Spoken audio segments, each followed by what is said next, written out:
C'est donc sous le signe des valeurs à retrouver que s'engage la campagne d'Hélène Mandroux. Le maire de Montpellier a été désigné par le bureau national du Parti socialiste pour conduire la liste PS pour les élections régionales. C'est accompagné de Patrice Pratt, la tête de liste gardoise, et de militants qu'elle a arpenté les halles de Nîmes dimanche matin.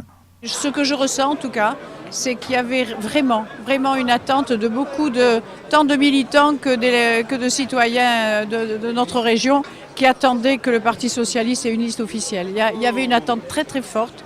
Et tout à l'heure, j'ai quelqu'un qui m'a dit une phrase qui me fait prendre conscience de la responsabilité que nous avons tous ensemble, toute mon équipe. Quelqu'un m'a dit vous défendez l'honneur du socialisme. Alors ça, c'est tellement fort comme phrase. J'ai dit bon, on y va. Une autre liste se réclame du socialisme dans le Gard, celle menée par Damien Allary, le président du Conseil général. Il a renouvelé avec l'essentiel de ses colistiers son soutien à Georges Frêche et devrait donc mener campagne sans l'étiquette du Parti socialiste. Dans une démocratie, dans le fond, il faut bien considérer que chacun est libre de ses choix. Ça fait partie des démocraties. Par contre, dans un parti, on a des règles. Alors donc là aussi, on est libre de les respecter ou de ne pas les respecter. Mais moi, je considère que si on ne respecte pas les règles de son parti, à ce moment-là, on se met en dehors du parti, voilà, tout simplement. Mais chacun est libre de ses choix.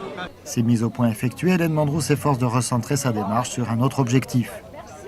Mais mon problème, il n'est pas là. Moi, mon problème, c'est de battre Raymond Coudert. Excusez-moi, mon problème, c'est de battre Coudert, d'autant plus qu'il a appartenu à la majorité de Jacques Blanc, qui à l'époque était uni au Front National. Donc, il ne faut pas se tromper de campagne. Celui contre lequel je me bats s'appelle Raymond Coudert.